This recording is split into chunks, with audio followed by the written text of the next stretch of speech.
Welcome, welcome, welcome. Live stream today again with the EBM Scholars.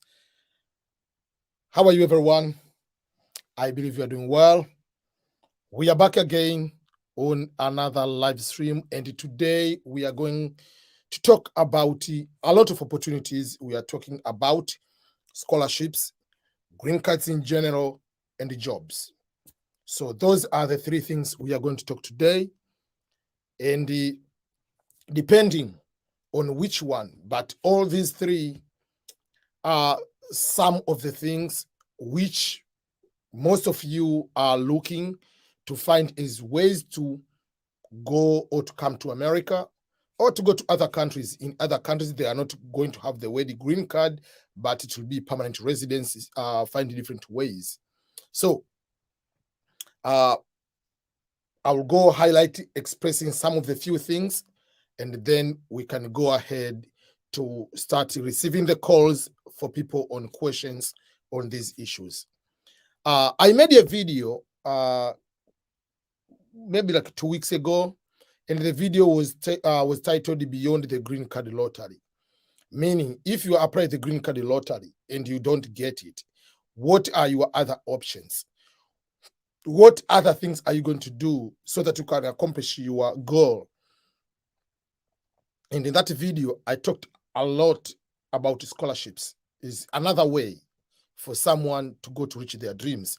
Myself, I didn't win a green card lottery. No matter how much I know about green card lottery, I didn't win green card lottery.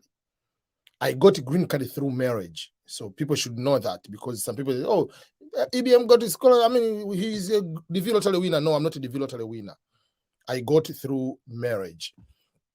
But I know this one. So there are other ways to get a green card. Marriage be one among, but you can get it through work. Like you can get a certain good job. The employer with sponsoring you with a H1 visa or professional visa in America. Then this employer is going also to sponsor you for permanent residence. So that is for America. But you can come direct as an international student and through education, scholarships. Yes, there are people who can pay on their own, good for you. But myself, I'm not one among the people. I know ways on how I can get money, and I don't need to pay 15, 20,000 US dollar while I already have good GPA. And I know the other ways on how you can be able to apply and get these opportunities. So what I want you to understand is make sure you are looking for these opportunities a lot. And you will be talking about these opportunities over and over so that you can be able to go through and understanding them. There are so many opportunities around, but you have to know, do you qualify for those opportunities? When we come to the jobs, not all the jobs are in America direct. You can find the jobs in Canada, you can find the jobs in Europe, and it might be very, very difficult. But not the jobs you can apply the jobs with the international organizations to go to another country.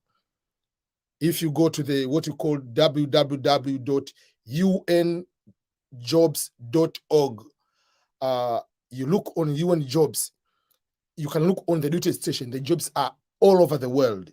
You can find the job from Tanzania, you can find the jobs in Sudan, you can find the jobs in Liberia, you can find the jobs in Ghana. Someone in Ghana can find the jobs in New York. Someone from New York can find the jobs in Sierra Leone. From Sierra Leone, you can find the jobs in the Philippines. So you can find the jobs all over the world. And especially when you have that good education and work experience. And there are some of the jobs you don't need to be too much educated in that way. Because if they're looking for a driver, you need to have the qualifications to be a good driver and meet all the requirements. So we have to know that there are other jobs in that way. For those people finishing colleges, universities, there is something called United Nations Volunteers, UNV. Go try to become UNV, United Nations Volunteers. They get paid about $2,000 per month. And you go to volunteer in your own, if you're from Africa, you can go to Asia, you can volunteer. You get work experience, not just work experience with the United Nations, and you get money on top of that. And you travel around the world. So take with that experience, you can go as a starting point to more opportunities. So not all the time it has to be, I must be in America. Myself, when I was trying so hard, my dream was I must come to America, but I knew how difficult it is to come to America, but I knew it is possible. So my first thing I say, I have to go, because I knew Norway, Netherlands, and some other countries have so many opportunities. I say, I'll go to Europe first. And then from Europe, I'll come to America as a final destination. So be open. Like, even if you want so bad to get the green card, your dream should not be just green card. What if I get Canada? What if I get Italy? What if I get United Kingdom? What if I get another country? You have to have that open mindset. It will help you a lot. Any person who knows Cristiano Ronaldo, his dreams, the biggest of all, was to play for Real Madrid.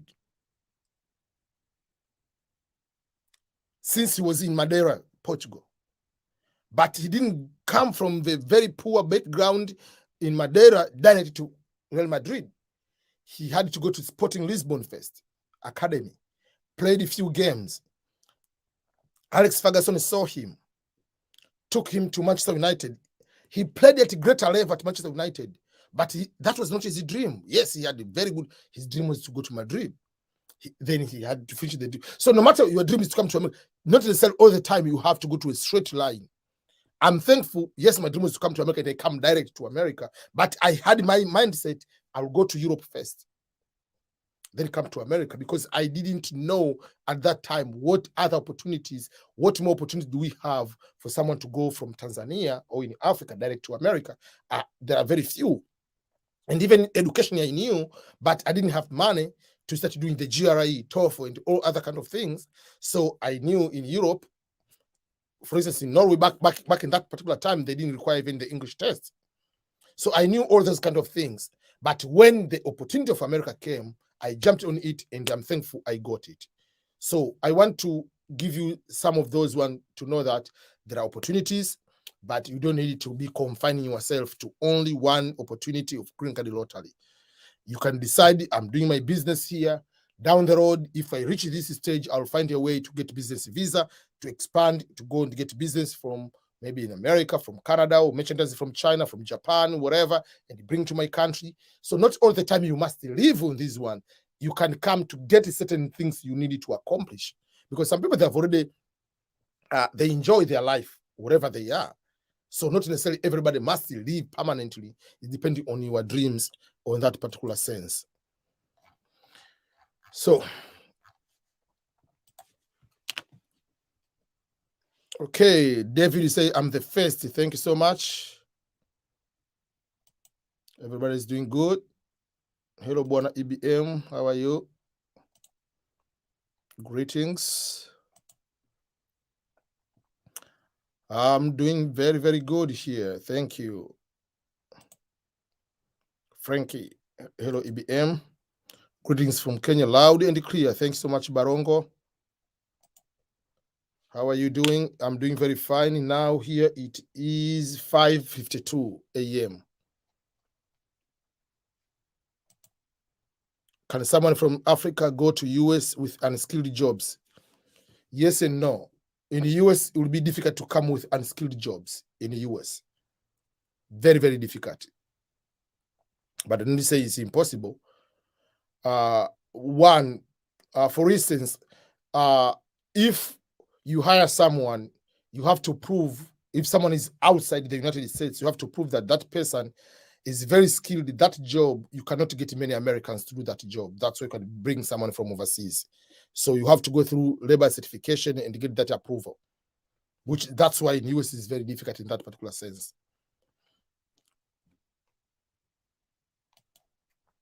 Abdi Basid, you say, greetings from Kenya, can't accept it, and you would like to ask something, please ask. From Sierra Leone, how are you doing, Guy Ngoma? I'm doing very, very good. From Zambia, Bwalia. I remember Karusha Bwalia, one among the greatest player of Zambia and almost in Africa. Is Poland good for immigrant? Joshua Opoku. And I have a friend now who is doing masters in Poland. He's from Nigeria, a friend of mine. First of all, you have to know that Poland is Eastern Europe. So when you say, is it good for immigrant? It depends. What do you want to achieve, you as immigrant in that country? Because while we can say Canada is very good, for someone else is not good, depending on what do you want to achieve. Does that make sense? If you want to become the best actor in Hollywood, and Hollywood is in the United States, and you say, I want to live in Canada, it will be difficult to work in Hollywood. So any country can be good, can be bad for immigrants, depending on what you want to accomplish. So I don't want to say these countries are not good, but these ones are good. But what I can simply say, Poland is in Eastern Europe. Eastern European countries, yes, they are developed, but they are not highly developed like in Western Europe. Like, you cannot compare Poland and Germany when it comes to the level of development and opportunities. Because Eastern European countries were socialist for many years, compared to the Western, which were capitalist. So that is the biggest thing I can say. But in the end, I cannot say, is it good or bad for immigrants, depending on what you want to accomplish and what opportunities you are going to get from that particular country. For here, you say, hi, EBM, always watching your videos on YouTube, but this is my first time watching live. Thank you so much. I appreciate it. I'm going to turn on the phone in a few minutes, and then we are going to start having calls from people. I decided to do early in the morning because during the afternoon, what I came to realize, around the same time, most of YouTubers, especially as immigrants, we know each other. We are going to be live almost at the same time. I don't know, it just happened like that is the good time for many of us. It's a lunch break, so many people do that. So I wanted to try, this is the first trial to be able to do my live stream. I want to try to see if this will be a good time. I'll be doing very, very early in the morning every single day. So that is something I wanted to test. So I'm testing this week to see if this will be good. That means I'll be doing my live stream now for two reasons. Number one, I want to start my days very, very early every single day, to start at 4 a.m. or 5 a.m. But also another, on top of that, it helps me in one way or another, just not to focus while I'm working, then during the lunch break, let me just do live stream now. And at the same time, we have so many YouTubers, like 3 to 5 immigrants. We are all doing live stream at the same time. So I want just to allow other people also to do live stream at the same time. And I can be also participating. Some of them, they can ask, can you be my guest on my show? So I cannot be your guest at the same time. I want to do live at the same time. So to avoid that, I can leave that pressure on myself. And if someone want to collaborate with me, it will be easier to attend live stream at the same time. Oh, from Masai Mara, Kenya, BM Africa, thank you. Watching live from Uganda, looking for a company to teach me truck driving and work. Kim, the truck driving cannot teach you while you are there. You must be here. You must have a work authorization. I will try to look if there are companies can find people and bring them to train them here, to sponsor them. But what I know at the moment, what I know is you must have a work authorization in America, and you're already here with a social security number, then they can train you. But they cannot train you to teach you how to do truck driving while you're in Uganda and you are supposed to do truck driving in America. The rules of driving regulations, they're different. Hi, EBM, I want to learn Swahili. Please direct me where I can. Sise Bekele. So there are YouTubers. There are so many other YouTubers. There are two I know. One is Patricia, another one, I forgot what is her name. I want to look what the name she's using on YouTube. But so there are Learn Swahili YouTube channels. There are like 2 or 3. Just their only YouTube channel is to teach you from the beginning, and you can follow up. That will be one of the way to start learning Swahili. Swahili is one among the, I mean, in my opinion, among the easiest language, because they are using the same alphabet, and also we have also Bantu in it, so it makes it easier in that way. If you happen to know Arabic, there are a lot of Arabic language or Arabic items in Swahili language. It will be a little bit on the pronunciation. We say marhaba and say marhaba, whatever. It's just shukran. You say shukrani. So there are few things. So if someone is speaking Arabic and you know Swahili, you can capture the overall context. What the person might be talking about. You might not know every single thing, but you can just get the context. So YouTube will be the best way to start with.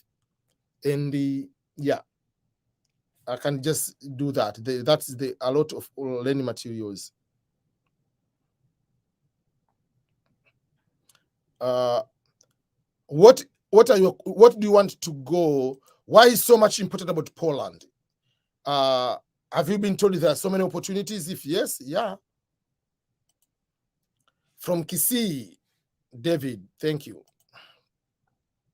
EBM, you are my online teacher. I have learned a lot from you, especially developmentally. You are special in the heart of many. Thank you so much, Sumaria. The comment like that, you are saying, EBM, you are my online teacher and I've learned a lot from you, especially developmentally. You are special in that area, in the heart of many. That means a lot to me, because when we hear these kind of comments, they mean a lot, basically. And to speak on top of that, after this live stream, I'm going to release one of the video I recorded yesterday. So yesterday, there is one guy from Ghana. That guy has been watching almost all my videos. So he emailed me. He said, EBM, I'm now in the United States of America. I've just landed here. I'm here. I've just arrived within the last 10, 14 days. I'm here. He is the DV 2021 winner. And despite the immigration suspension, delaying to get the visas, finally he got the visa. He is now in the United States. So I had the first call. So I recorded the first call, welcoming him to America, talking about the basic things and what he knows. So because he has been watching the videos, so from day one, up to now, within the 14 days, he has already applied for the Social Security. He has already started registering for the Navy. He's just waiting for the card to start to go to the boot camp. He knows what he wants. So I'm so much happy to see when people, the guy said, you do not know the impact, but I took notes from most of the things you are saying. So he's coming here in America with the guidelines. Okay, these are the things I want to do right away.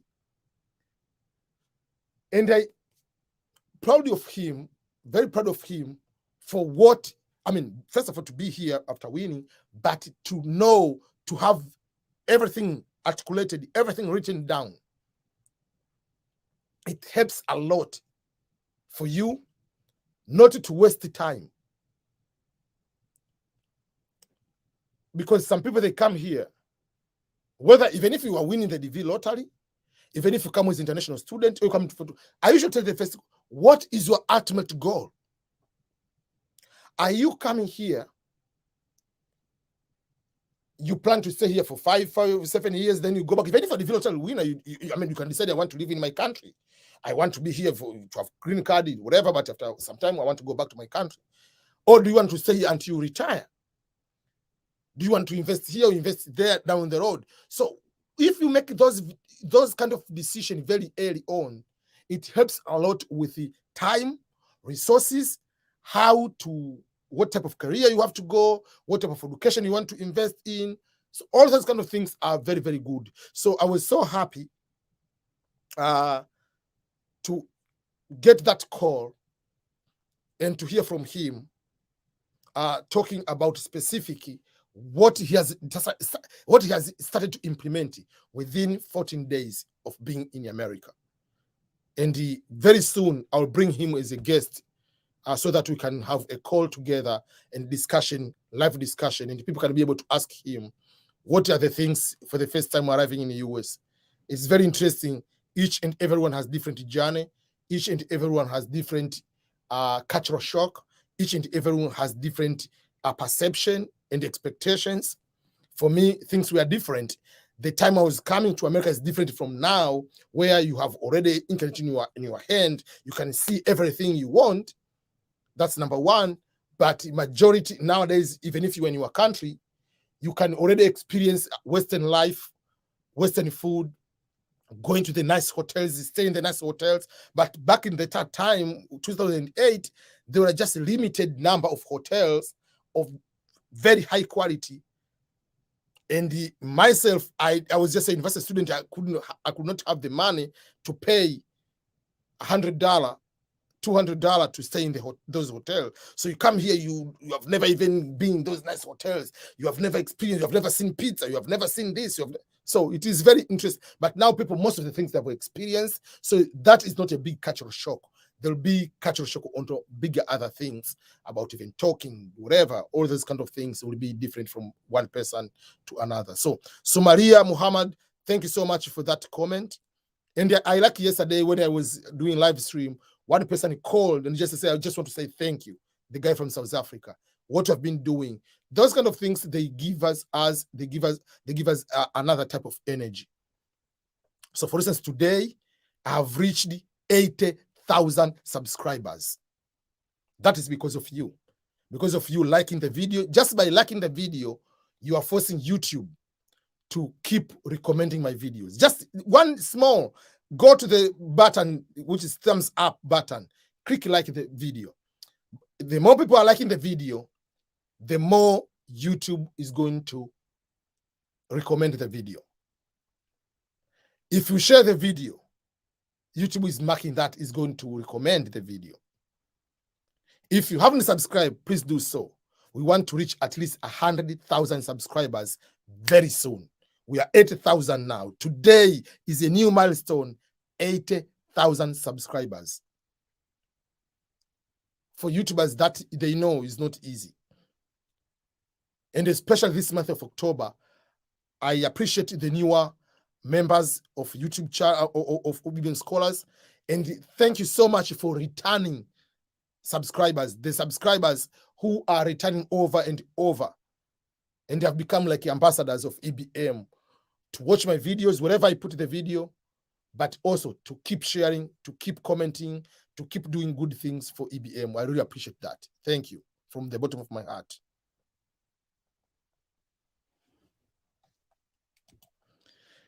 Okay.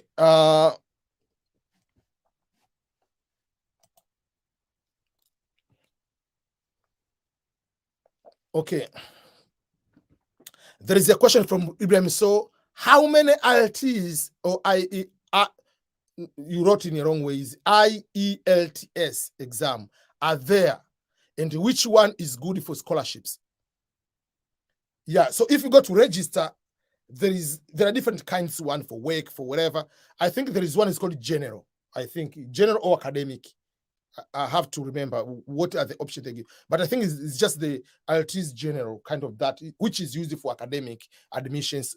Because they want to know, just you are knowing, for those who don't know, IELTS is International English Language Testing System, is English proficiency test.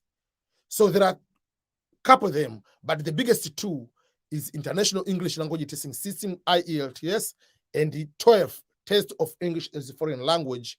12 is American, IELTS is British. Both these exams are going to test or to measure English writing, reading, listening, and speaking.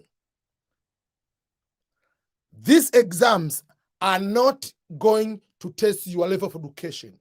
They are not going to test the intelligence you have. No. These exams, they are testing you just the proficiency. So the same exam, if you are junior high school, you are a high school student, you have bachelor degree, you have masters, you have bachelor want to apply for masters, you have master want to apply for PhD, you are all taking the same exam. Because even someone in standard 3, when they are teaching you about grammar, you can say John is going to school. You cannot say John are going to school. So the point, by putting a grammatical mistake in are, it doesn't matter how intelligent you are, it is grammatical wrong. So the test is going to test that.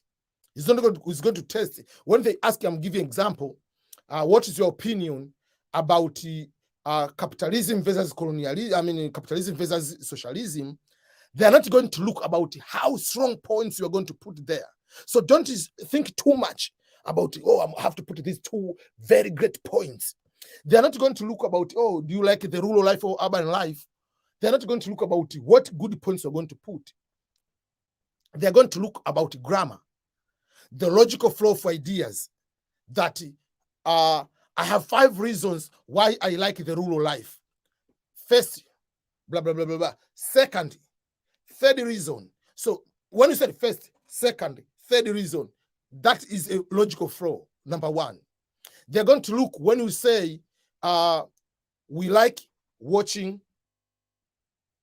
football, not we likes, no. So those are the things they're going to look. They look about grammar, they look about preposition, they're going to, so that's all they're going to look.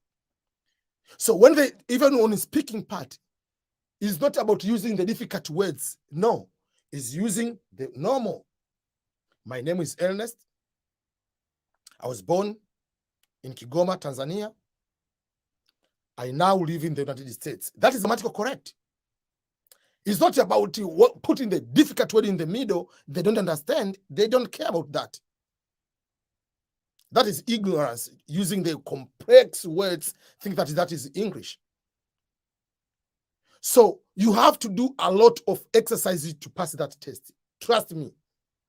It's just like for me, I was born and I speak Swahili. I studied Swahili. But if you give me the English Swahili test, like the Swahili test in secondary school, doesn't mean that I'll get 100. So the same way, English doesn't mean that because you know English, you're going to pass all of them. That is, some of those are techniques. For instance, reading part, you have to know how to read in high speed. You know the technique, how to scan quick, then to go to the questions. Because each passage has over 700 words. You have to read 700 words, and you have to answer 20 questions in 30 minutes. Listening, you have to learn how to listen. Remember, we assume we know English, which is good, we know English. But majority of the time, we got used to see or speak English among with our accent. That's number 1. Number 2, if you watch CNN, you see someone on the video. That is different from listening. You are wearing the headphone. You don't see any picture of anybody. And then you hear American accent or British accent like Beckham comes to your ears. And you have never experienced to talk to someone over the phone. You don't see the person. So you need to do a lot of listening exercises by putting your headphone, listening without looking at the picture. Because even my mother, who doesn't know English, can watch English movie and understand what they mean because you see the action.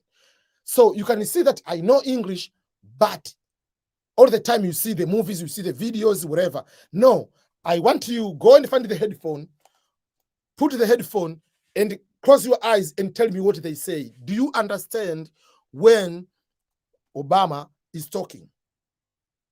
When Beckham is talking? They're speaking normal English, but it's a different accent from what we get used to. So you have to do a lot of exercises. You're going to get very good score. People want to know which one is better. Is it British International English Language Testing System or American Test of English as a Foreign Language? 2 things. Number 1, the British is more expensive, about $320, about that, or 300 something. The American TOEFL is 220. So price is different. Number two, which makes a bigger difference, is the British International English Language Testing System. You do by talking to a human being. So on the speaking part, you speak to a human being. American 12, you speak with your microphone on the computer. That is another difference. I will be happy to speak to a human being because they ask you normal questions. And you can, oh, can you clarify? Do you mean it this way? But when it comes to the speaking on the computer, the question comes on the screen. You have 4-5 seconds to prepare. Boom, you start. So I prefer British. I have never done that, but I'm just giving you the British version. Then in the International English Language Testing System, is marked out of 10. If you get, let's say, 6.5 or 7 and the above, all universities, if you get like 7 out of 10, all universities, even Harvard, will accept you. But the 12 American version, each is marked out of 120. Each section is 30. So 30 for writing, reading, listening, and speaking, so 120. So for test 12 IBT, internet-based test, when you're going to do that one, the problem is each university is going to put their own grades or score. University of Mississippi can say we are okay to get to 60. Harvard will say we want 110. Stanford will say we want 100. This department, even in terms of university, say we want 75. So sometimes you can get even 80, and another university say we want this one, another one say we want this one, we want this one. So, but if you take the British, if you get 6.5 or 7 and above, you are good to go for almost more opportunities. That is the advantage. There are very few universities or scholarships or programs which don't require English proficiency. But don't look for scholarship and say, oh, I'm waiting for these few universities. You can wait for 5 years. What if you don't get you? There is only 2 which don't allow or can give you the exception. For instance, right now I'm talking to you, there is Chevening Scholarship. Deadline is November 2nd. Chevening Scholarship, because of the pandemic, they have removed the English proficiency test if you apply for masters. But even if they require, if let's say there is no pandemic, they don't require at the time of applying and even on the interview until you get it. They require it 6 months later before you take the final offer to get the visa. So you still have more time to do after getting it. So that is how it is about the that one. So where do you do these exams? Where do you do these exams? The International English Language Testing System, IELTS, is done at the British Council in your country. The TOEFL, if you write a TOEFL center in your country, you'll be able to find them. Both the TOEFL and IELTS expire after 2 years. So it will be valid for 2 years. And you can use these exams interchangeably. So not because it's British, you have to apply only in the United Kingdom. No, you can use that exam to apply in the US. You can use that exam to apply in Europe. You can use American 12 to apply to all other countries. So any scholarships, they will give you the TOEFL or IELTS. There is Duolingo is starting to come up, getting the fame, but still is not acceptable in many universities. So that is something you needed to consider about that. So even if your country, the national language in your country, among the official language, like people in Tanzania, in Kenya, for instance, I was talking to one person, oh, my daughter knows English. I said, okay, but English is not the first. Oh, no, she speaks English and only Swahili. I say, the national language is not British, the person. The person is not British. The person is not from Australia. The person is only from America. I say, this exam is not because you're from Africa. Even a French person who wants a scholarship in America will be required to take the English proficiency test. If you want a scholarship, you will be supposed to take the English proficiency test. You're an international student whose native language, mother tongue, is not English.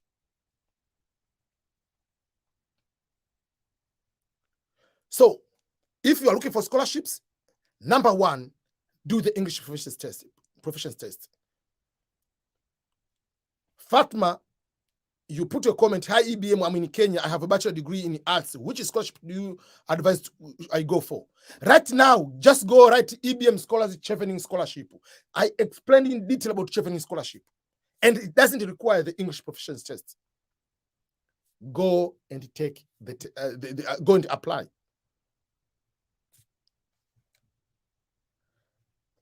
There are so many of those opportunities,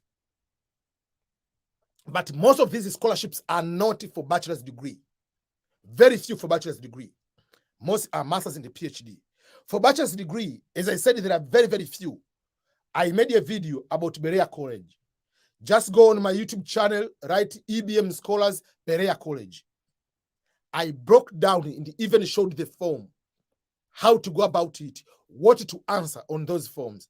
But again, you have to take the English proficiency test, either TOEFL or IELTS, or you have to take the other admission test, ACT or SAT, so that you can be able to get the scholarship. So Berea College for bachelor's degree, and for masters, there are so many. You can be able to apply. As long as they give you money, in my opinion, just go for it. Go and do that master's or PhD you want to pursue. Okay.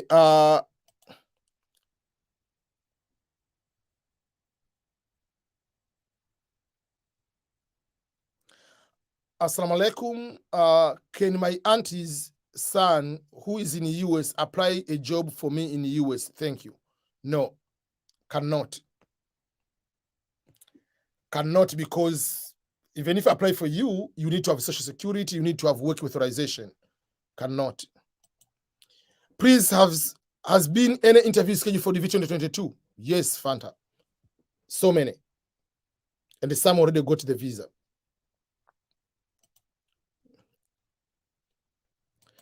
As an immigrant, can you use education qualification from my country to look for employment in the United States? Yes, you can. It's called university, universal education. That's the meaning of the word university.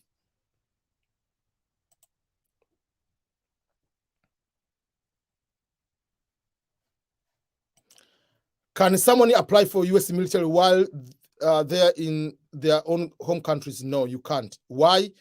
First, you must be a green card holder, permanent resident of the United States, or US citizen. And even if you are a US citizen or green card holder, you have to process while you are already in the United States, because the recruiter in the US, they have to take the drug test. They have to take, everything must be done while you are in the US, even if you are a US citizen.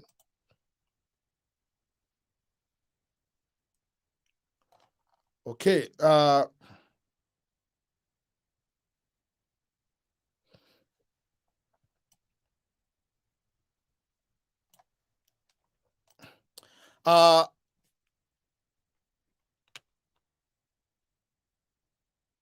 Hi, EBM.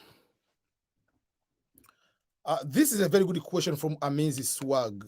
Hi, EBM. Thank you for the information you always give. I have applied for the DV 2023 lottery. If I don't win, can I be denied a visitor visa or any other type of visa later? The answer is no.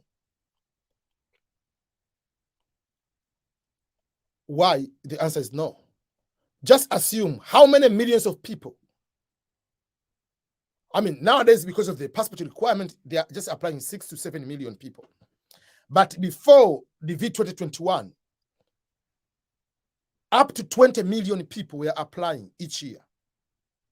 14, 15, 18, 20 million people are applying each year.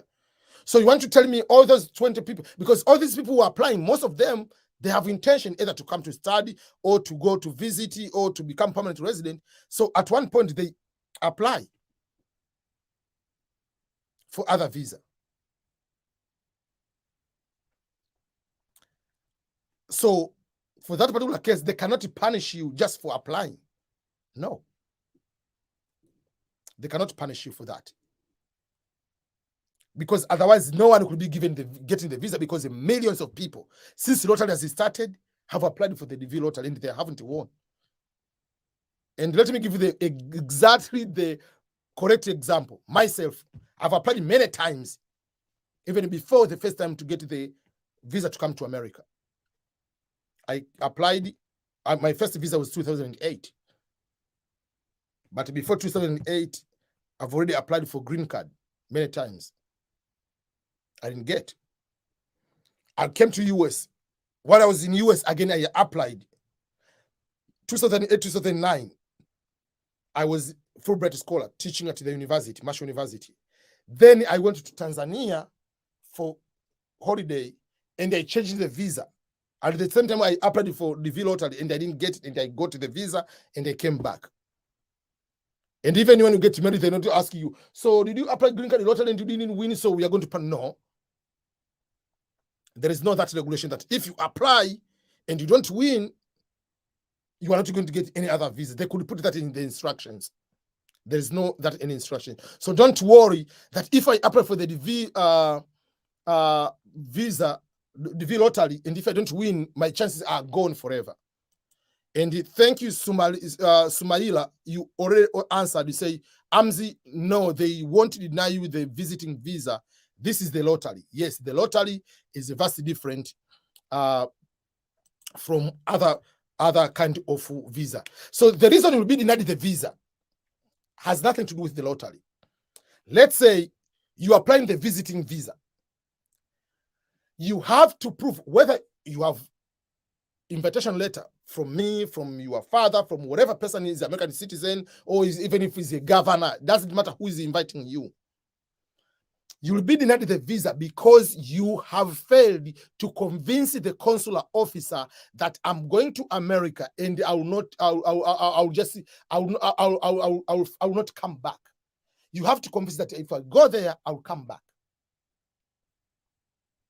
Unless otherwise you have won the DV lottery or you are married to a US citizen. Those are called immigrant visa. That means you come to US on permanent basis. But if you're applying non-immigrant visa, visiting visa, tourist, whatever tourist business visa, you are applying for student exchange visitor, scholar, whatever H1 visa, skilled visa, any other non-immigrant visa, the purpose is to come to America for a specified period of time and go back to home country. So if you say you are coming to visit, prove to me you'll be going back to your home country.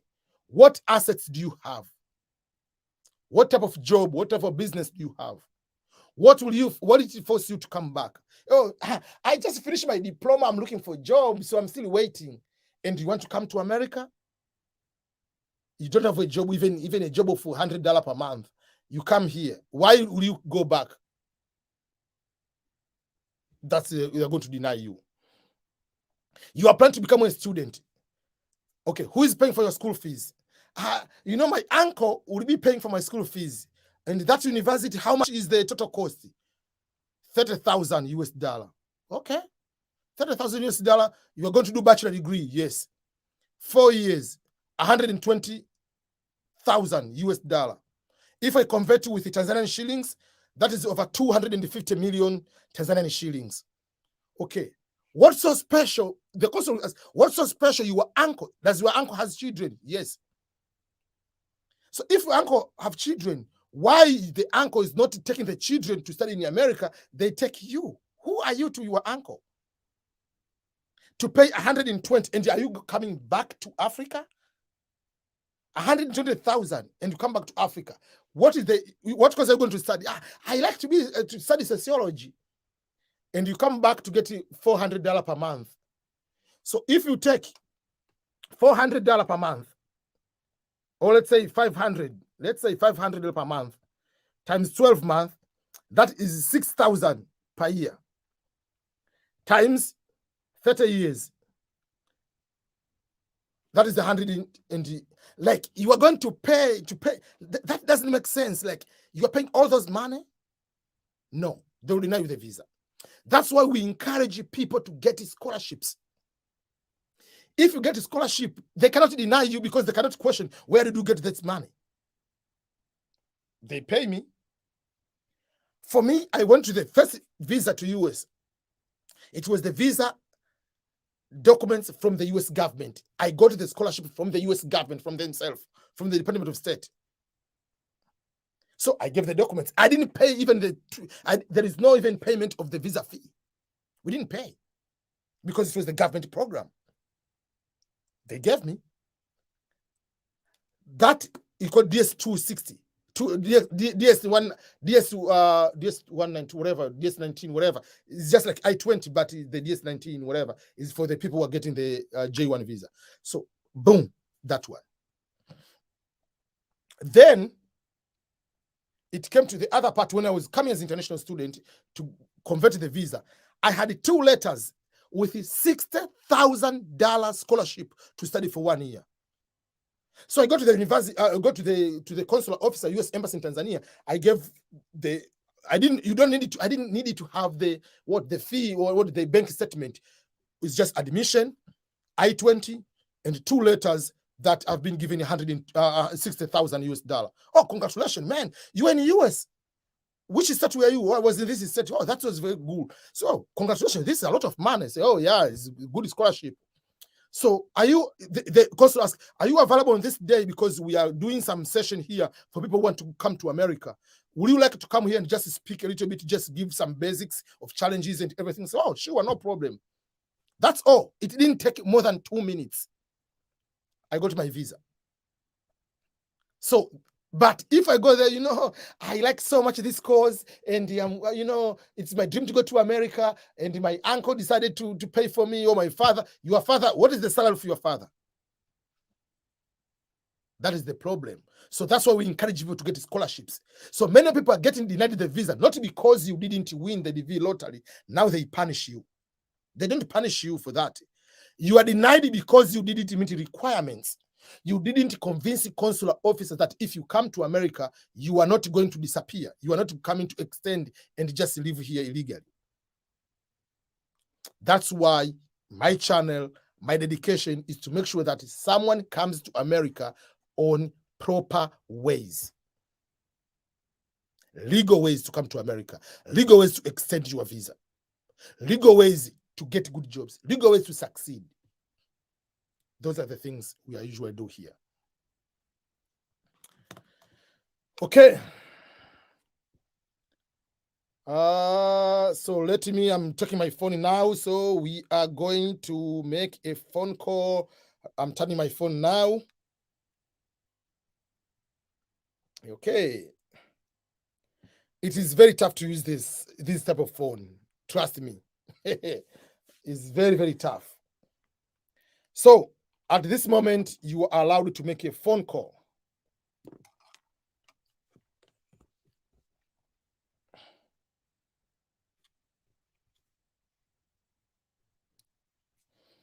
Okay, it's just turning on. T-Mobile is turning on. So if I'll try my best. When you make a call, make sure you do the following things. If you are watching on the TV and whatever computer, lower down the volume. That is number 1. Number 2, you have to speak loud. Yeah. Okay, volume up. I believe it is on. So you can call this one. So if you are outside the United States, please use the WhatsApp call.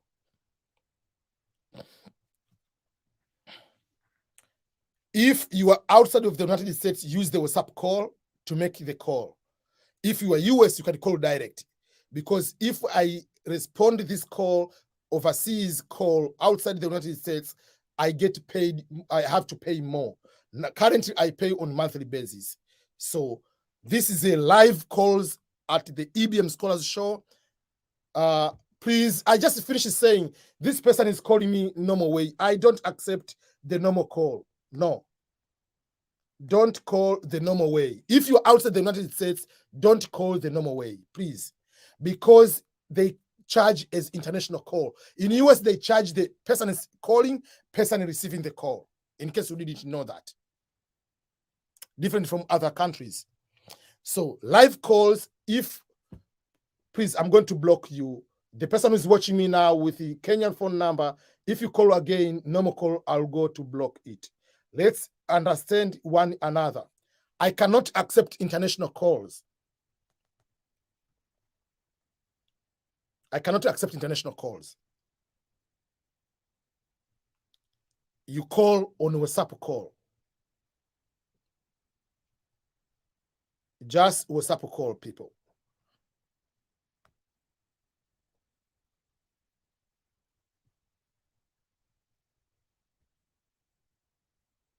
Okay. And not a video call.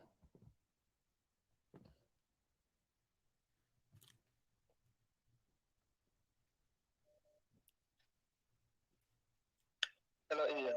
Hello. How are you? I'm doing good. How are you? Okay. Is it Ian? Yes. You may ask your question. Yeah, okay. I'm asking, I said I have a, hello? Yes, go ahead. Ask your question, please. Yeah, I said I have a friend in the US who have a bakery. Hello? Yeah, continue. I can hear you. Yeah, so he want me to come there and then we work together. Yeah, because I am a pastry chef in the Gambia. So he want me to come there and work with him. So what do you think, like, he should do or I should do, like, for all those visa stuff, you know? Your friend, whether he's a US citizen, not a US citizen, will not help you anything. What it can help you is to find the opportunity. If you have qualification is for education, is to bring opportunity for education. As I've been saying, if he's inviting you, yes, he can ask you the invitation letter, but invitation letter means nothing at all. Invitation letter is just a letter that a friendly letter, I want you to come to visit me, blah, blah, blah, blah, blah. And another letter is writing to the consular that I'm so and so, this is my social security number, I'm a US citizen or green card holder, I've been here, this is my address, I want to invite my friend or my brother, my relative to come to America, will be here for a month, whatever. But that letter still means nothing. That letter will not give you a visa. A visa will be given because you need to prove that you come to America for a visit and you'll go back to your home country. So you need to have good. I'm talking about a work visa. Like, he's having a bakery in the US, so he want me to come. He employ me, like, he want me to come and work for him. No, he cannot do that because you cannot just bring someone. Okay. That's what I'm saying. Like, he cannot be able, because if you have bakery, that is a very small job. Because in order to bring someone for work purposes, let's say it's supposed to be a company sponsoring you as H1 visa, not a visitor visa to come to work. No, it's supposed to come H1 visa. H1 visa, skilled visa, you have to prove to the Department of Labor that this person or this job, not many people can be able to do it, especially Americans. What he can do is to do this way. He can hire you as a maid. That will be the only thing he can be able to do. And to hire someone as a maid, there is a special contract. There is a procedure to get that contract. Obviously, you have to assure the person will be working only 8 hours per day. And you have to give the accommodation, you have to give food, you have to give insurance. And it must be above the minimum wage of that particular state. And above the minimum wage, it will be above 1,500. So on the contract, it has to say that you are going to be a maid. And why do you get the maid from overseas? Because maybe you have kids who want one of the culture, whatever. So you can bring you as the maid. You can come to work as a maid. There is a special contract of that nature. Yeah, but not just like you coming to work per se. Is work is a professional. Oh, because of a bakery. Yeah, he needs to go to ask you why there are no any bakery person to do cake in America. You have to bring someone from Gambia or from any country in Africa. Yeah. Thank you so much. I really appreciate it. Thank you. You're welcome.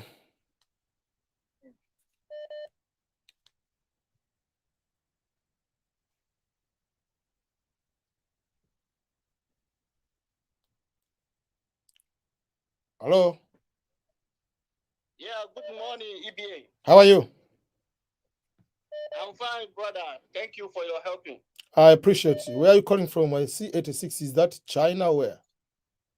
Yeah, it's China. Yeah. I'm calling from China. Uh, Bonjour. Okay. Ni hao. Yeah, So you know Chinese. yeah, I know how to speak Chinese. That's good. Yeah, you are on live right now, right? Yeah, we are live right now. Oh, okay. I hope I did not disturb you. No, that's why this is a session to allow people to call live. People can be able to see and respond to, yeah.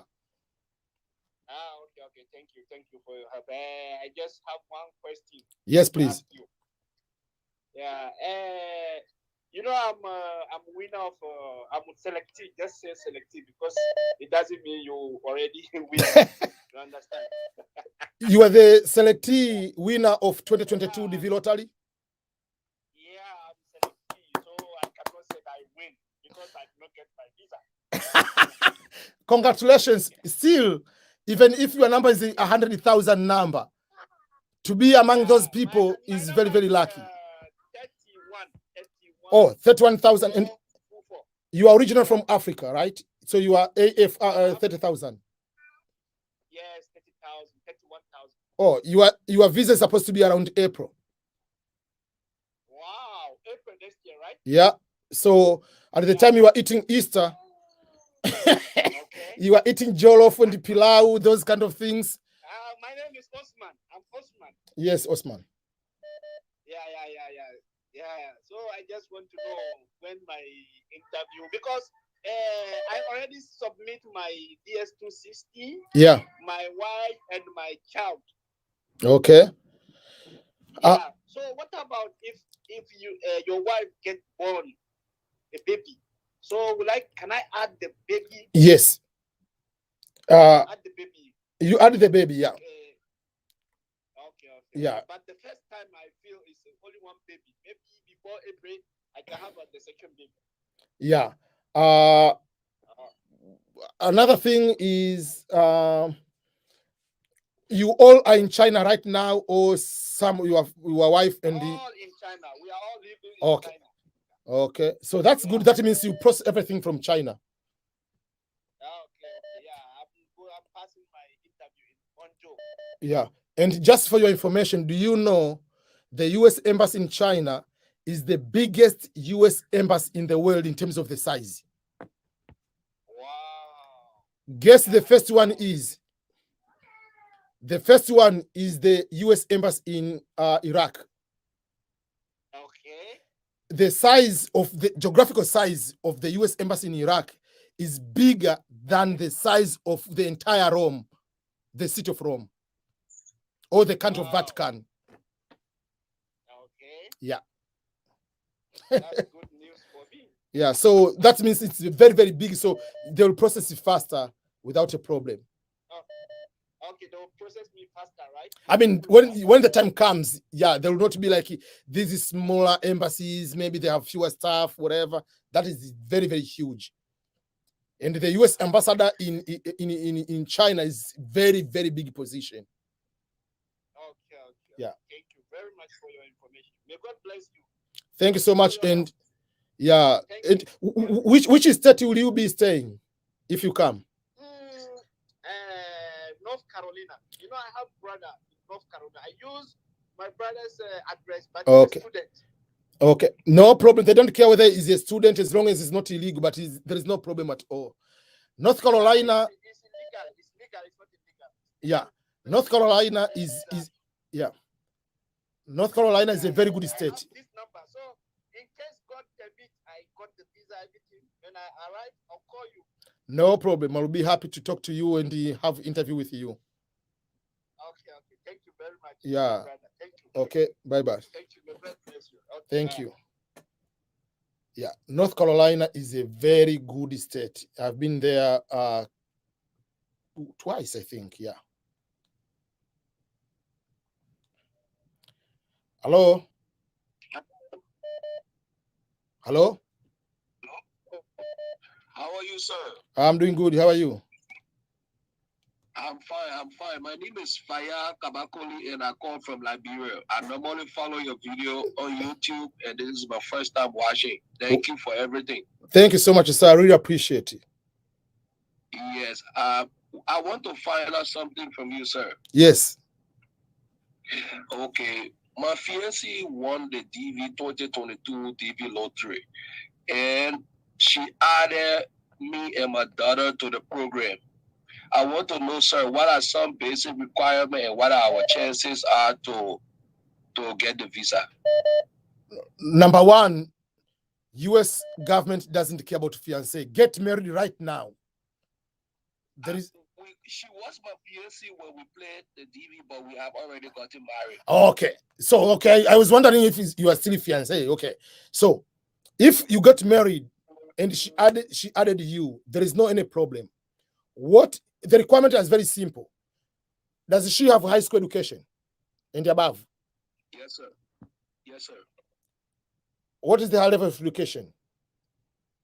High school graduate, and she got the YX certificate. That's enough. That's the requirement. You need to have a minimum of high school or 2 years of work experience. They are looking about her. If she meets the requirements for education and or work experience, yeah. So number one is that is the only thing they are looking at. Number two, obviously they are looking about the criminal background for her and for the entire family, but for her, I'm talking about the main applicant. And number three will be either her or, I mean, especially her or any of you not to have tuberculosis, because if you have TB, you have to be treated first before you are given the visa. And then the last one, pray to God she's not supposed to die, because if she dies, the entire family doesn't come. When the principal applicant dies, the rest of the people are not given the opportunity to come to America. Okay, sir. But my daughter was added. Yes, because he's a stepchild, he's allowed to be added. When we say a child, is a biological child under the age of 21 and married, or the adopted child by the legal, or a stepchild. So you got married, you have a child. So for her, as a principal applicant, is the winner. For her, that is a stepchild, is a stepdaughter. So she's allowed to add a stepdaughter. Okay, sir. So are there any extra things that we need to do to prove our marriage is legal? Yeah, you need to have a marriage certificate. Marriage certificate from the government. Yes, sir, we got that.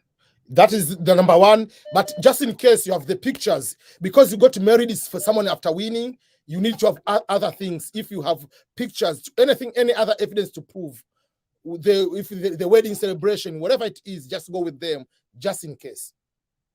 On the interview date. Together, we got a business, we got land, we got some purpose, land together. Yes, all those kind of things, go with them on the interview date. Okay, sir. Yeah. And one last thing. One last thing. You have to love her even more because she's the winner.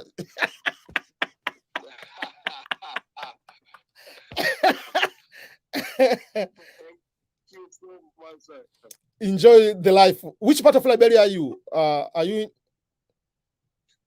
I'm in Monrovia. You say Namibia or Liberia? Liberia. Yeah, I know Liberia. That's what I say too. Yeah. Which part in Liberia? I'm in Pinsville, Monrovia. Okay, yeah. I know a lot of Liberia. I got a job. I was supposed to come when the corona dropped me. I mean, it made it difficult. I was supposed to come to Liberia or Ghana. So I know a lot of Liberia, Mamba Village, whatever, all those kind of areas. I watched so many videos. Yeah. I knew even like the point where, okay, this is the UN office, the US embassy in this road, whatever. Yeah, it was so fun to watch everything. Liberia is a wonderful place. Yeah.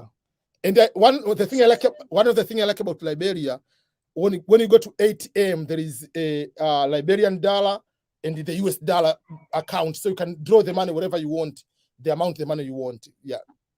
Yeah, sure, sir. Yeah, you're correct. So yeah. One last thing before you drop the phone, please. Yes. Our case number is in 2000. We don't know. We want to start getting prepared for said, the interview. We have submitted the DS-260. What is the number? Our case number is 2,800.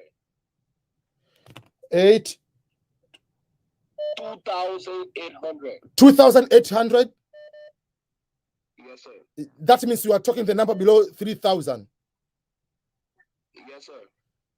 Basically, we're supposed to be, I mean, apart from the pandemic situation, you were supposed to have interviewed in November. Okay, so we're still waiting, but we haven't received any information. Yes, there is a delay. I think I made a video. There is a delay of the interviews. So you find some people that are supposed to be interviewed in October, maybe they get interviewed in December because the embassies don't take all the interviews like in a normal way, because there is a memo about categorization of preferences, and the green card lottery winners are the last preferences. So it is delaying a little bit. So instead of November, you might get the interview in December. Okay. So by next month, mid of next month, around the mid of next month or end of next month, you will have the second notification letter for the interview date. But I am sure 100% before Christmas, you'll be having the US visa. Okay, sir. Yeah. We appreciate it so much. All the best. Okay, sir. Thank you. Okay, bye-bye. Yeah, that is very, very good. When you win from you win, it helps a lot as a family. Yeah, so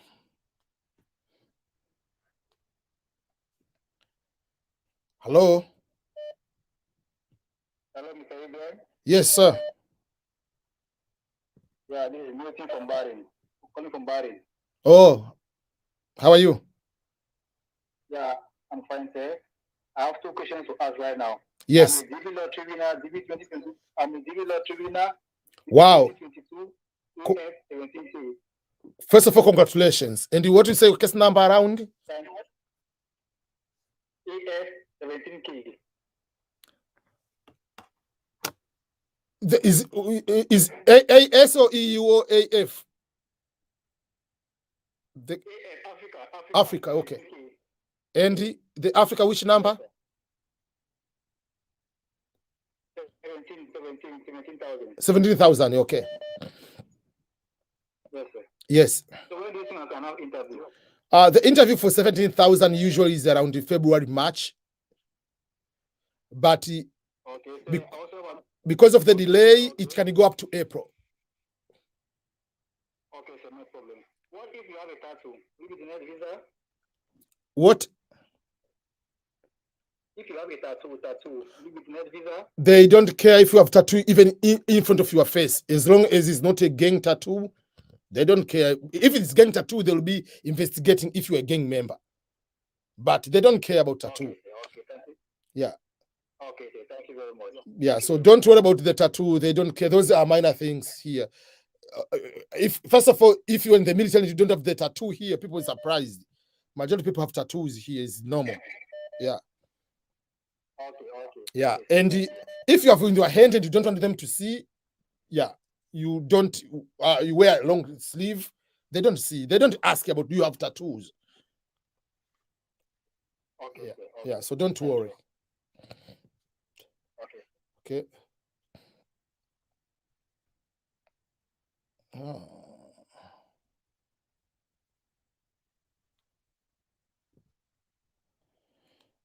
And I was about to say, why don't I don't get the calls from females today? So welcome. Good afternoon. How are you? I'm fine, Mr. EBM. Yes. I'm Joshua. How are you, sir? Mr. EBM, I'm Joshua. I'm fine, sir. Actually, I'm just trying to get some information from you. Yes. Actually, I'm from Ghana. Okay. I'm from Ghana. I'm now located in Saudi Arabia. Okay. And I'm making my plan to move to Poland. But actually, I have no idea about Poland system. That's why I message you about if you have any idea about Poland system. What can you repeat the idea of what? Freelance? Hello. Yes, you say the idea about what? I'm asking if you have any idea about Poland system, if you can Oh, share the with me. Poland system. Yes, yes. I'm not so sure of so many things. I don't know what programs do they have specific for immigrants, but they might have very good programs because majority of people have been moving out of Poland, especially Polish themselves, to go to Western Europe. So if there are opportunities like jobs and whatever, I've seen one time some, I don't know, agents, whatever. There is one lady, now she's in Tanzania, she studied in Poland. She posted like there are certain jobs people are looking to go to work in Poland. And but she doesn't do YouTube anymore. She was talking about many people, which is true.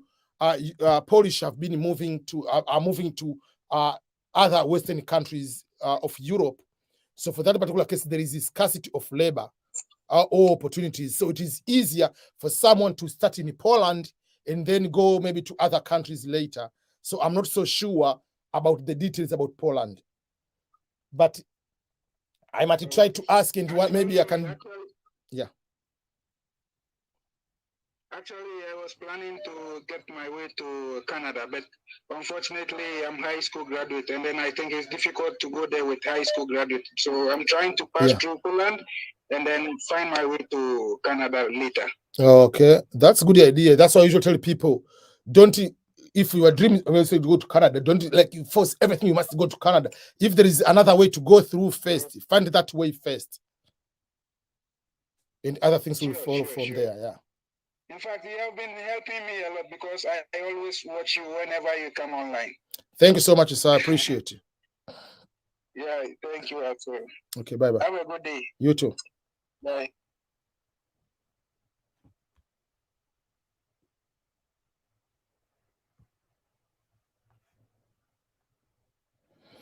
Hello? Hello. Yes. Yeah, my name is David Karaoke. Yes, David. Kenyan, right? And I'm calling, yeah, Kenyan. I'm calling you from Angola. Angola? Yeah, I'm in Angola right now. So Kenyans, you are everywhere in this world. Yeah, we like traveling. Congratulations. I like Kenyans. They are everywhere, which is very good. Yeah, actually, I'm a 2022 DV lottery winner. Wow, congratulations so much. Yeah, and now I had an issue with this police clearance. Yes. Because now I was residing in Kenya since 2018. Yes. And before I moved from Kenya to Angola, I had done a police clearance from Kenya. Yes.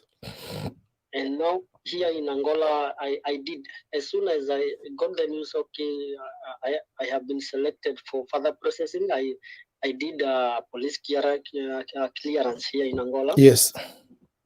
But now it's taking too much long time for the document to be requested. Now the clearance was valid for 3 months. Now I think that the 3 months have elapsed. Yeah. And still I went back to Kenya like on July, and I did another clearance from Kenya. So when the time comes, what will I do? Which clearance am I going to use now? Or maybe I apply another one from Angola here, or what will happen? Let me ask a few questions first of all. Number one, did the clearance says on the clearance this expiration date is 3 months, or is because some countries they do by practice that it's expired by after 3 months, but did they write on their deadline expiration of this clearance is on this day? Yeah, the ones I took from Angola, they had indicated that the clearance is valid for 3 months only.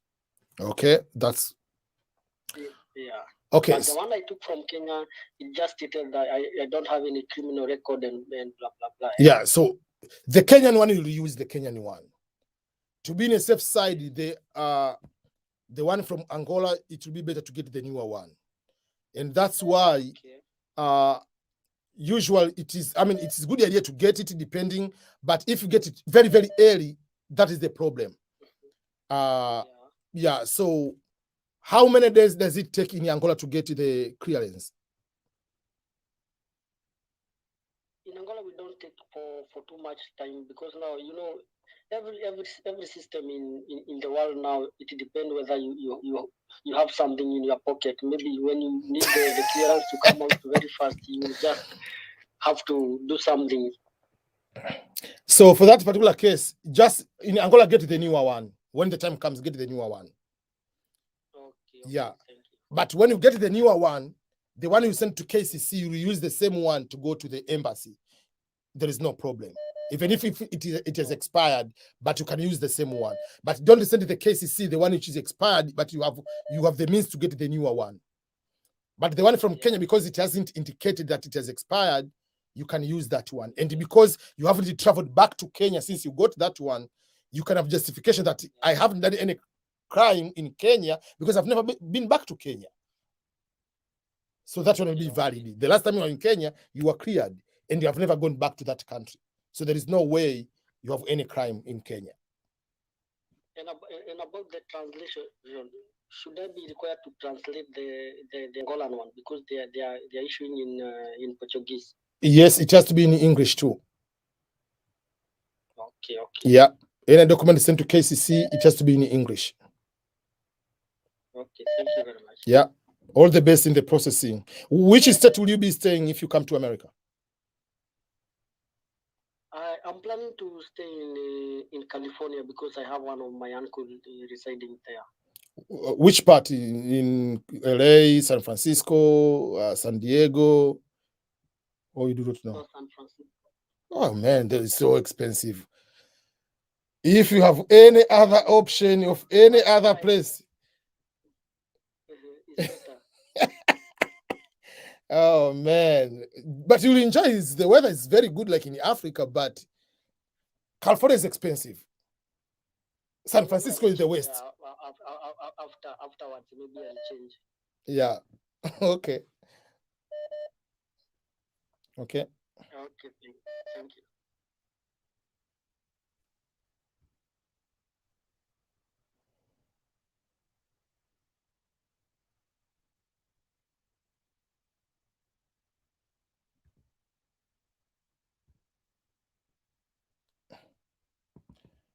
Hello?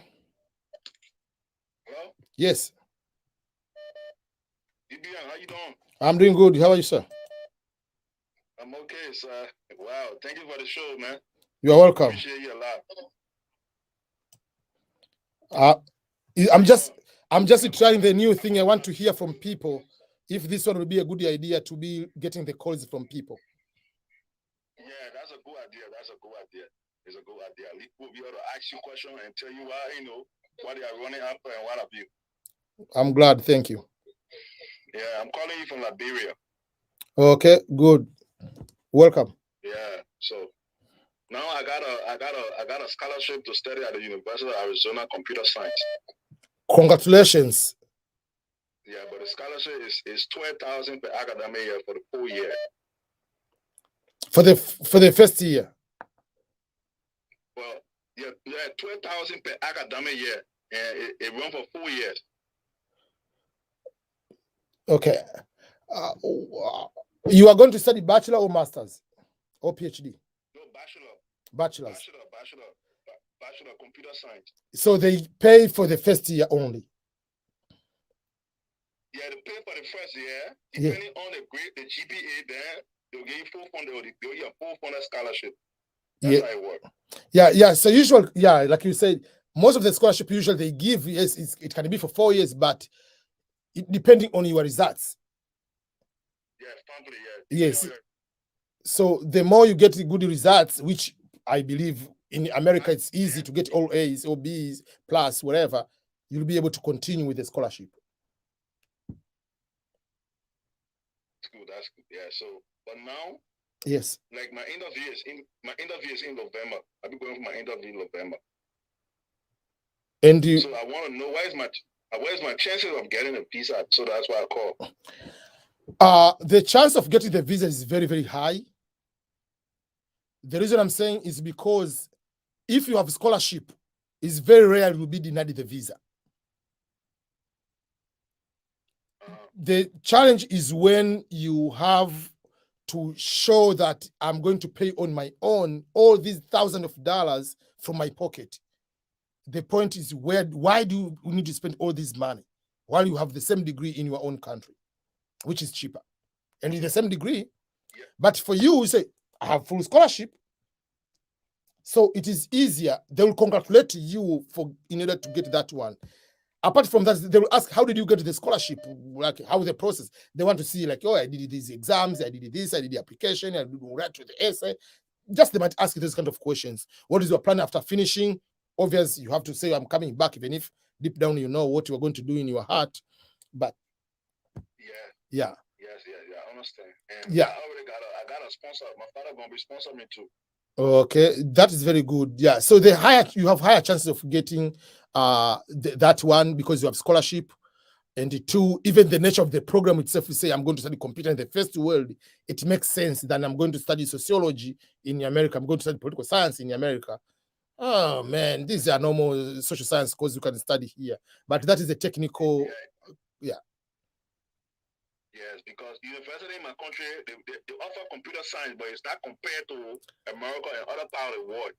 The one in Africa is the one we study in Africa is the history of computer, not computer science.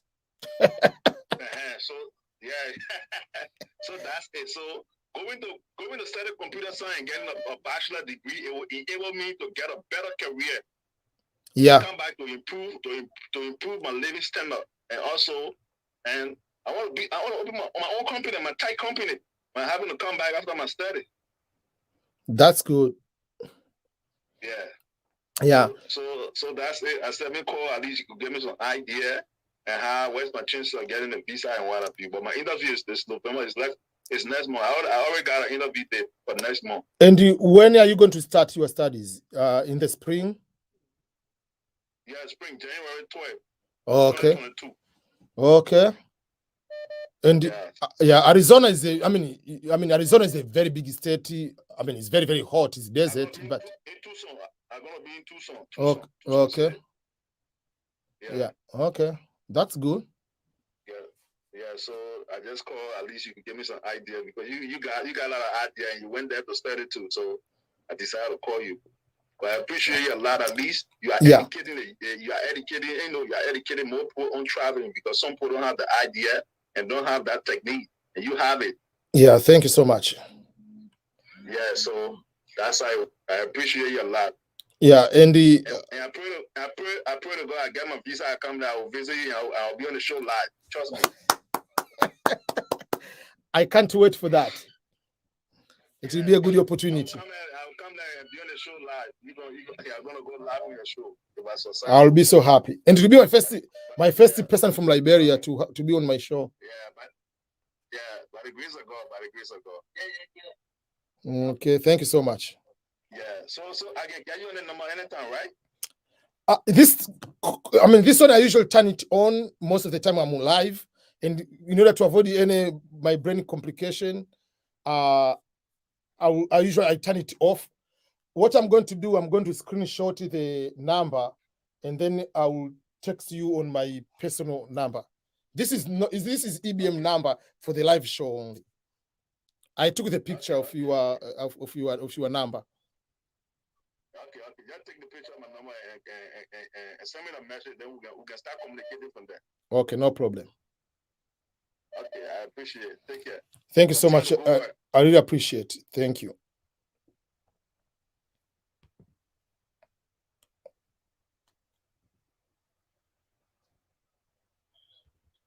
Hello. Hello, EBM. Yes. This is David from Kenya. Yes, David. So I have another question here I'm going to ask you. Yes. After filling the application at the electronic diversity visa program, that's the green card lottery. Yes. Is there like they are going to refuse you your application, like you did not fill the mailing address. So that maybe that could be the one reason you are not going to win. No. First of all, you cannot skip the mailing address. You'll put the mailing address even if it is wrong, because if you don't fill it completely any part of the mailing address, the form is incomplete. You cannot fill it. Does that make sense? Yes. You have to fill the mailing address, because if you don't fill, you cannot continue. But in the selection, even if you put a fake email the fake address, mailing address, the address doesn't play part in selecting anybody. In the selection, people, apart from just being many people and all other things, people to be rejected because of the mistakes will be the mistakes on the photo. Even if you put a wrong passport number, even if you put a wrong, if you are a male, you put a mistake, you put a photo of your wife, they cannot know that difference. You'll win, and then on the visa, you'll be denied. That is the separate, that is a different step. So you are not going to be not selected just because you putting you didn't put the correct mailing address. No. That's good. And then what's the difference between the country where you live today and the country of eligibility?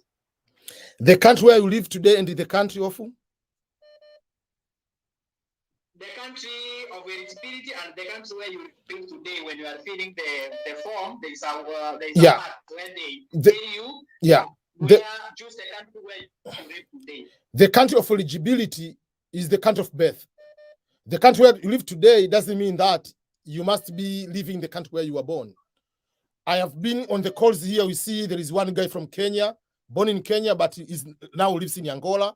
I've talked to a person is from West Africa, but lives in China. So he's not Chinese. The country of eligibility is the country of birth. If let's say Canada has a green card, lottery doesn't have, but let's say if Canada has a lottery system and they look on the country of eligibility, I can apply because my eligibility will be from Tanzania. I was born in Tanzania, even though I'm a US citizen or even though I live in the US. So where you live today has nothing to do with being eligible. Okay, so when I win, it's the interview that I'm going to cut out where I live today. No. I have to go back to my country. You can put anywhere you want to do the interview. On the visa form, they'll put it by default. By default, when you say the country where you live today, by default, the interview location on the information that you have won, it will say the country where you live today. But when you fill the visa form, you can choose any location in the world where you want to do the interview. It will be your responsibility to be in that particular embassy. So if you are in Kenya, you want to do in Kenya, you can do in Kenya. If you are in Kenya, you want to do in Tanzania, you can put the location at Dar es Salaam, Tanzania. It's up to you. Okay. Yeah. That's very much appreciated on that point of correction. Thank you. You're welcome. Yeah, I believe you called yesterday, right? Yeah, I called you yesterday. Yeah, because I remember. There are some questions, guys. Yeah. Okay. Yeah, there are questions guys are asking. I'm also making them so that they understand. Okay. Thank you so much. I appreciate it. Okay, welcome. Oh, there is a call from Somalia. Yesterday I had Uganda. Okay. Hello?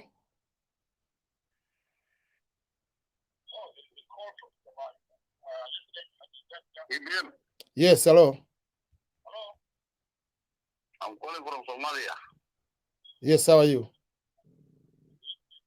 Fine. Yes. I wanted to ask you about it. I applied the DV lottery more than 7 times. First of all, I'm sorry you haven't won, but I appreciate. Yeah. Mm-hmm. I appreciate the consistency because you never know when you are going to win. Okay.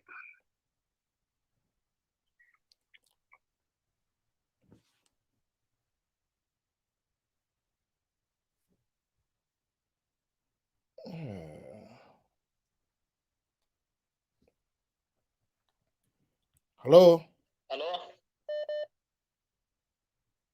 Yes. Thank you for inviting this live. Yeah, you heard me? Yes, I can hear you. Okay, thank you for your life. I wanted to ask you two questions. Yes, please. First, I was applied 3 times DV lottery. Unfortunately, I don't get success. In DV 2021, I wanted to to win, and I correct all information required for DV lottery, photo or passport, everything. In May 7, on 7, I will wait to succeed.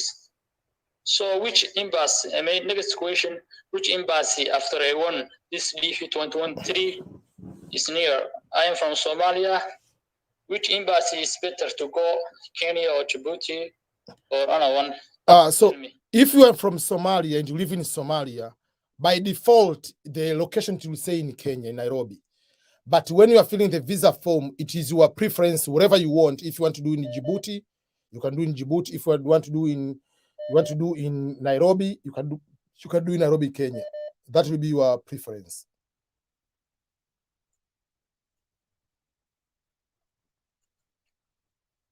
Hello. Thank you. Yeah. So that is. Thank you. Thank you. I heard you. Thank you, sir. Thank you. Thank you.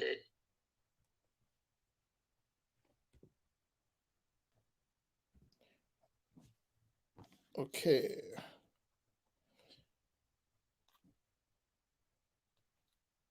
This is from Rwanda. 250 Rwanda, I think. Hello. Hello. Yes. Yeah. Hello, EPM. Yes. How are you?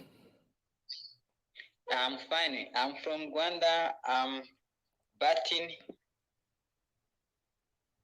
Yeah, I would like to ask you about scholarship in Amsterdam. Yes. So last week, I think you was explaining more about the process. Yes. And I followed your advice. So I sent that email with 3 attachments. Yes. But right now, I have been waiting to receive the response from the citizenship headquarters, but there is no response. So is this scholarship? Yeah. Usual when you send the email, you wait for 3 to 5 business days. So they can be able to respond, but it might take some few days. You can wait if until the end of this week they haven't responded. You can do maybe send another email next week. Yeah, thank you. Because I sent the email on 18. Okay. This month. Yeah. Okay. And I'm going to make another video about MBA scholarship with the same people. They have MBA scholarship. It's kind of like online, something like that. So they emailed me. I can just explain to them how it works. You do the online, that one, but there will be a small portion you are going to study there. But overall yeah. So I will just go to explain that one. Yeah. Okay. Thank you so much. Okay. I want to. Okay. I want to hear if there is any female calling. No women calling today.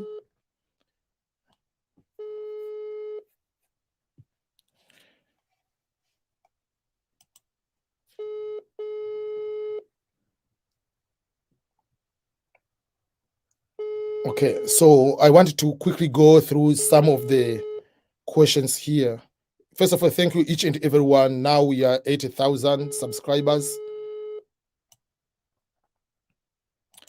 Yeah, I agree, Susan. Kenyans are next level. I mean, they are everywhere. And the good thing... Hello? Hello? Yes, how are you? Hello? Yes, hello, how are you?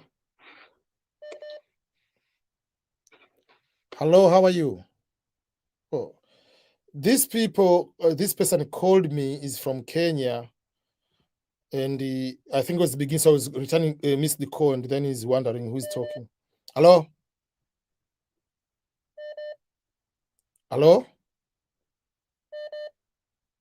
Hello? Oh, another person calling is not talking. It's very interesting. So this is how people are going through if you're in the media. Hello? Hello? Yes, how are you? I'm fine, thank you, Mr. MBM. Yeah, welcome. Yes, I'm Salome from Kenya. Yes, Salome. How are you? Which part of Kenya are you? Yes. I'm in Nairobi currently. Okay, but originally from where? From Kenya. Oh, no, I mean originally from Nairobi. Nairobi is the city. Were you born in Nairobi, or were you born in Kisii, or where? I was born in Kinyaga. Oh, okay. Okay. Welcome to the show. Okay, thank you. I was asking regarding the temporary passport. Yes.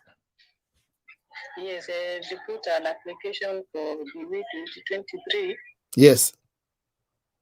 Regarding the Rotary. See it, because I had heard some complaint that it was not supposed to use it. Who said you cannot? There was another group that I was, and there was a contradicting information, but I told them according to how that the many frequent question that asked number 12, there's one that brings a lot of problems because it is saying internal passport. Number one, you ask that person, what is passport? Is a pass you are given to cross the port, right? Passport, to cross the border. Whether you are using a passport book, whether it is a piece of paper, but a passport must be given by the government, by immigration of your country, which is the government, to travel across the border of your country and be accepted in another country. That's the passport. In the developed instructions, what they say is this way: a passport must be valid, unexpired, given. That's what they tell you. What is the authority gave you the passport? There is no place they say a passport must be 10 years passport. There are countries that don't have 10 years passport. Some countries, they have 5 years passport. And another thing is, there is no a place say a temporary passport is not supposed to be given. What is the difference between a temporary passport and the other 10 years passport? One, for Kenyans, temporary passport is 1 year, the other one is 10 years, right? What if you have the passport book, which is going to expire next year, which has 1 year left? It's the same passport. When you apply for the DV lottery, how do they know if this is a temporary passport? They do not know. What they need to know is a passport number and expiration date given by the government of your country. There is no place which will indicate this is a temporary passport. And that passport is valid, you can travel, but you cannot travel to countries out of maybe East Africa if you're from East Africa. But it's a passport. So if person says temporary passport is not allowed, ask the person, show me on the instruction, they say they don't need a temporary passport. Just let's go with the instructions. Instruction, if I read the instructions, it's very, very clear. Instructions says, let me go to read the instruction now here on the passport. it is very, very clear that the passport must be valid. Instruction number 7, usual, whatever. The passport number, it is supposed to have the passport number, country of insurance, and expiration date of the valid and expired international travel passport. The temporary passport, you can use it to travel from Tanzania to Kenya, Kenya to Uganda, Uganda to Rwanda, Rwanda to South Sudan, South Sudan to Rwanda. Those are international countries. International doesn't mean that you must come to America to mean international. It's to cross the border. Maybe that is what people they are considering, because now they are discouraged with people. People do not. The problem of some of Africans, sometimes we do not know things and we want some other people to apply. But the word international, it doesn't mean that if you are a comedian from Kenya, you are going to perform in Uganda, you are international comedian. International doesn't mean you must go to a white country. That's the problem we are thinking, people. International must be going to the European countries where white people are. No.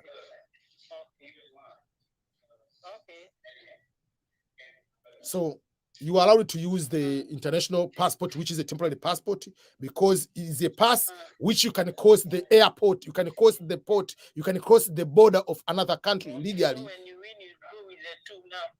When you win with a temporary passport, first of all, that passport will be expired at that time because it's 1 year. Yes. You win, Yes. the results come out in May next year. People are starting getting the processing of the visa in October. Already, until October, the visa passport has expired. So obviously, you need to have another passport. Yeah. It's just the same way. If you have the passport book, which is going to expire in a year, obviously, you need to have a new passport if you win. It's the same thing. Yeah. Okay, I'm in the process now of getting now for the 10 years. I've applied for that. Okay. So use the temporary passport, apply, win, get. I know many people have won with the temporary passport. Even refugees are allowed to use the refugee passport. Okay. Yeah. Okay, and already applied. Is there that they are now discouraging other my friends? We are another WhatsApp group. So I wanted to get that clarification. Tell them, those people, let's talk about the instructions. Let them tell where it is written, passport must be passport of 10 years. They say international passport, expiration date, even if it's going to expire tomorrow. The day you are applying today, if it's valid, you are able to use it. Okay, because they are referring to the frequent question number 12. That is where now the boot of contention is being, how they are arguing out on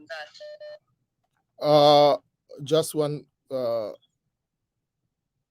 Okay, let me go and show people, because let's clarify to people so that people can understand. You are saying that referring to the frequent asked question number 12. Question number 12 is this way.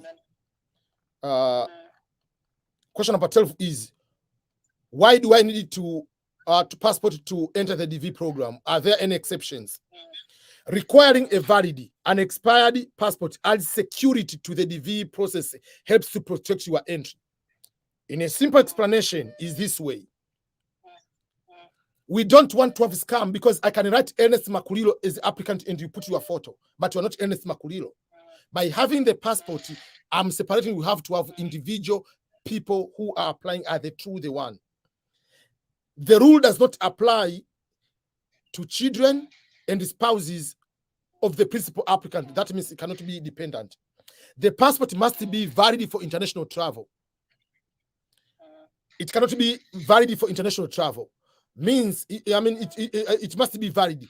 So the passport you have, the temporary passport, is allowing you to travel within other countries in your Africa.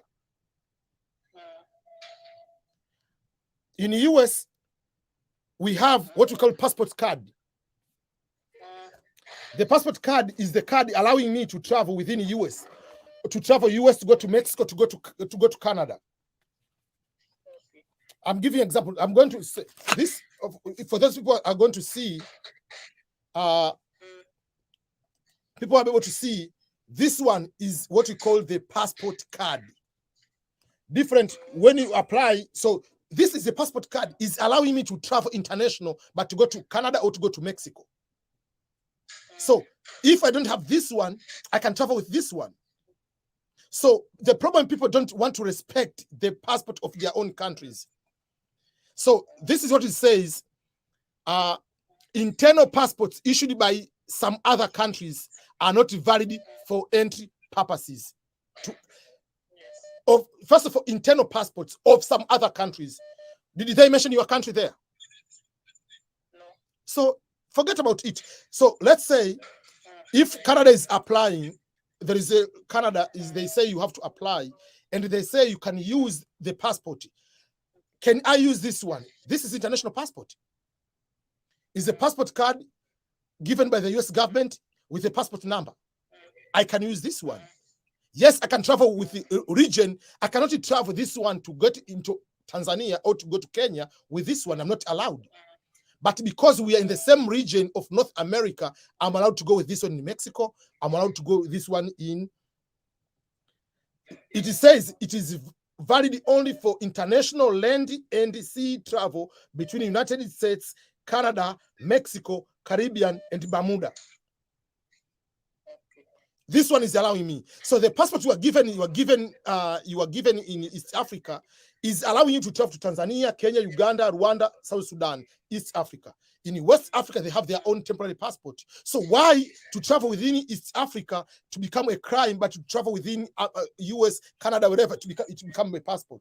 Because it's owned by white people? So people should not do internal passport. No, they say of some other country. They didn't say internal passport, temporary passport of all countries in the world. No. So if that is the case, this one should not be the passport too. Yeah. Passport is passport. Yeah. So there is no place where they say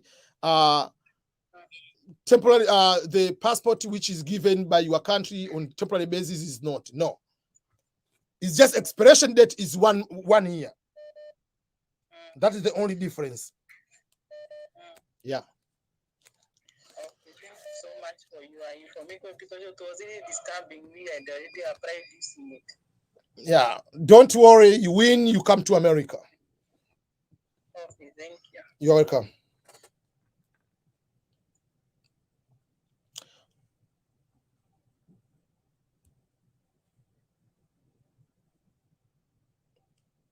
Hello? Hello. Yes. Yes, sir. How are you? I am fine. Sir, I will ask you some question. Yes. One question. So, I'm calling from Somalia. Yes. I want to ask you, the first time to apply the DV lottery this year. Yes. When I applied to write successful, yes. I think that there is some error of the way I born. So can I make other application? No. If you make another application, it's automatically rejection. You will not even win. If you make a mistake of place of birth, like meaning the city, you put a different city, that is a very minimal problem. Unless as the problem is when you put a problem of country of birth, that is a problem. So I'm Somali. I think to put district. It doesn't matter. If you made a mistake on a place of birth, like maybe you are born in city A, you put a city B, that is not a problem. You will not be this. You will win, and you can correct that on the DV lottery application. I mean the visa form. But the moment you put in the second application, your application will not be going to the second stage of being into filter of being selected. You will be automatically given a technical knockout, a punch, you are out. Finito. So don't do another application. You are okay. If thank you put one city like you are born in Belton instead of you are born in Kansas City, that is not a big problem. The problem, you could say you are born in Ghana while you are born in Somalia, That's a big problem if you win. No, yes. Thank you very much. So yeah, no matter what mistake you have done in the DV lottery, don't do another application. That is automatic rejection. Okay. Yeah. Thank you very much. Thank you. Yes.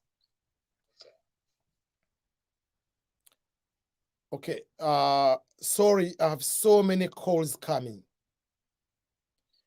So I have to answer also some people who are. Oh, sorry. I have to answer some people's question. So let me put the phone here first of all, and answer some people's question. There is a question. EBM, I have called you, but it still can't reach you. I'm calling with a Turkish number. I'm Ghanaian, but I'm in Turkey now. Can you ask the question so that I can quickly go? Because, yeah. Hi, EBM, does one chances... This is an interesting question. It's Borina. Hi, EBM, does one's chances of getting F1 visa if they indicate that they have relative in the United States? What chances do you have if you say you have a relative in the United States? Number one, there is a question. My relative, it doesn't mean, oh, my auntie, my whatever. We need someone who is close to you. That's number one. Like, not, oh, you know that person, our dogs used to be friends, so I called nephew, and that is my relative. No. They want to mean the relative as a relative, but a relative. That's number one. Number two, don't lie, put if you have relative. Your relative in the US will largely not have any impact on you whether to be given the visa, F1 visa or not. You to be given the F1 visa, which is international student visa, will base on show us the admission letter, show us the I-20, show us who is going to cover the education, tuition fees, and living expenses. Do you have scholarships, or who is going to pay for those kind of things? How do you get those money or the finances you indicated there? Will you come back to your home country after finishing your studies? Those four things will be able to determine whether to be given the visa or not to be given the visa. The aspect of relative in the US, unless otherwise, they will see the ties you have with that relative, how close you are, and if that relative is a very bad person in American legal system. If that person is Escobar, and you are close to Escobar, and they know the activities of Escobar, that will be a trouble. If your relative was of Osama bin Laden and you are close ties with Osama bin Laden, and Osama is here, is not here, you'll be in watch list. But if I'm here, I don't, because I have some relative in the US, because of relative, they don't give you the visa because of a relative there. Or they're going to punish you because you already have a relative, let's punish you, stay in your own country. No. The visa will be based on the merit based on those factors. Are you admitted? Are you going to pay for, who's going to pay for your education? Will you come back after finishing? All those kind of things. But your relative will not be able to save you in that kind.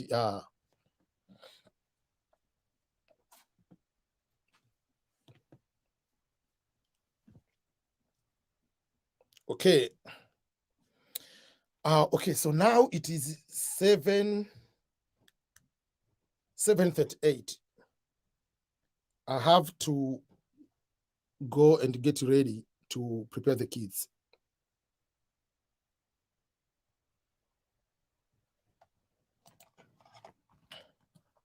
Okay, I've already answered that question, right? Let me take a photo of it just in case I need to give clarification.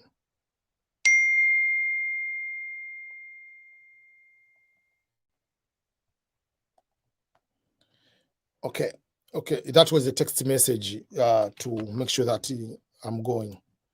A reminder. So that is the phone number to call. But now I'm ending the live stream. So please, I will be live later. So don't call at the moment. I'm going to turn off the phone and you will be able to communicate until other time.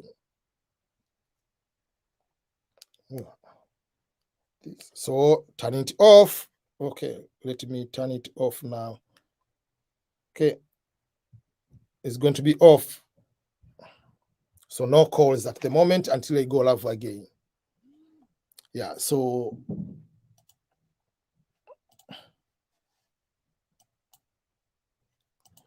okay, hello EBM. I applied for the V2022 as a university student, but I will complete the school in December 2022. Will this application affect my schooling? No, it doesn't affect. You'll be coming 2023. You will already be graduating at that time. So it will not affect anything. I've already answered that one. I talked so much about that one. I'm not going to answer this one.